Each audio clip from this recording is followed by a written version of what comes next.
Stand up comedian Kunal कामरा प्रकरण काही थांबायचं नाव नाही घेत आहे। बॅक टू बॅक या प्रकरणात काही ना काही घडतच आहे।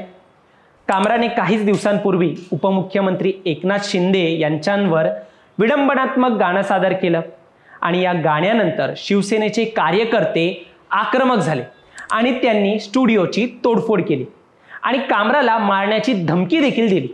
एवढंच नाही तर हा मुद्दा संपूर्ण विधानसभेच्या सभागृहात देखील गाजला होता।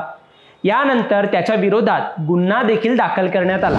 सद्यस्थितीत हे कामरा प्रकरण कोर्टात आहे, मात्र तरीही कुणाल कामराला मुंबई पोलीस हे एका मागोमाग एक समन्स पाठवतायत आणि त्याला मुंबईच्या खार पोलीस स्टेशनमध्ये उपस्थित राहण्यास सांगतायत।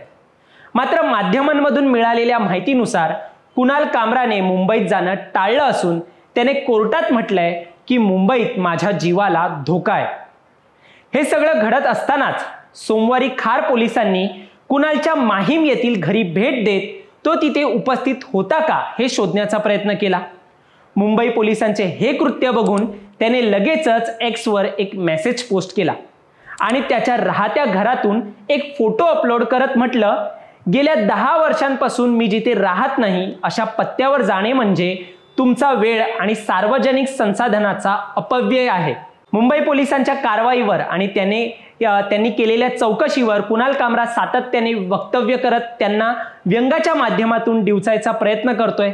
मात्र आता कुणाल हाती लागत नसल्याने पोलिसांनी चौकशीसाठी एक नवा पर्याय शोधून काढलाय। तो पर्याय काय तर 2 फेब्रुवारी रोजी हॅबिटेट स्टुडिओमध्ये कामराने जो नया भारत नावाचा शो केला होता त्यात जे ऑडियन्स म्हणून सहभागी झालेले त्यातील काही लोकांचे जबाब नोंदवण्यास सुरुवात झाली।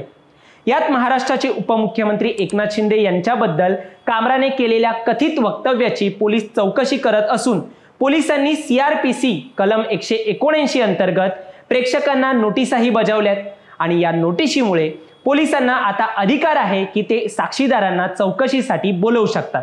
टाइम्स ऑफ इंडियाचे वकील YP सिंग यांनी दिलेल्या माहितीनुसार शो मधील 1 किंवा 2 उपस्थितांना साक्षीदार म्हणून जबाब नोंदवण्यासाठी पोलिसांना बोलवण्याचा अधिकार असतो। मात्र या प्रकरणात पोलिसांकडे इलेक्ट्रॉनिक पुरावे आधीच अस्तित्वात असल्याने प्रेक्षकांना बोलावणे अनिवार्य नाही असे देखील त्यांनी यावेळी म्हटले। सद्यस्थितीत कुणाल कामराला त्याच्या वादग्रस्त वक्तव्यांबद्दल 25 आणि 26 मार्च रोजी बजावण्यात आलेल्या नोटिसांमुळे खार पोलीस ठाण्यात हजर राहणे आवश्यक होते। मात्र मद्रास उच्च न्यायालयाने कामराला 7 एप्रिल पर्यंत अंतरिम जामीन मंजूर केल्याने तो मुंबईमध्ये दाखल होत नाहीये। संपूर्ण प्रकरणात आता डिजिटल पुरावे असताना देखील पोलीस प्रेक्षकांपर्यंत चौकशीसाठी जात असल्याने या कृत्यामुळे विरोधकांच्या भुवया हे उंचावल्यात। या संपूर्ण घटनेनंतर कुणाल कामराने देखील त्याची प्रतिक्रिया दिली आहे। त्याने काय म्हटलंय हे आपण पाहूया। कुणालने पुन्हा एकदा त्याच्या सटायर भाषेत एक्सवर ट्विट केलंय।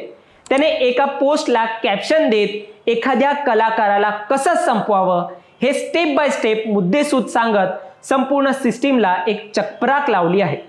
त्याची ही पोस्ट व्हायरल झाली असून यात त्याने कलाकाराला फक्त 2 पर्याय सोडायचे ज्यात तो त्याची आत्मा विकून म्हणजेच अभिव्यक्ती विकून पैशांवर नाचणारी कठपुतली होईल आणि कायमचा शांत होईल आणि हे राजकीय हत्यार असल्याचं त्याने पोस्टमधून एक व्यंगात्मक टीका केली आहे। यातच शिवसेना शिंदे गटाचे नेते राहुल कनाल यांनी तर कुणाल कामराला सूचक इशारा दिलाय।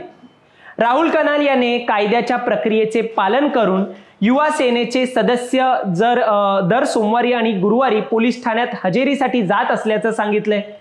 कुणाल कामराला तमिळनाडूमध्ये कितीही संरक्षण असलं तरी जेव्हा तो मुंबईत येईल तेव्हा त्याचे शिवसेना स्टाईलने स्वागत करू, ही धमकी नाही तर आपल्याकडे अतिथी देवो भवची संस्कृती आहे, या अंतर्गत आम्ही त्याचे स्वागत करू असं म्हणत कुणालने एकंदरीत सूचक इशारा दिलाय।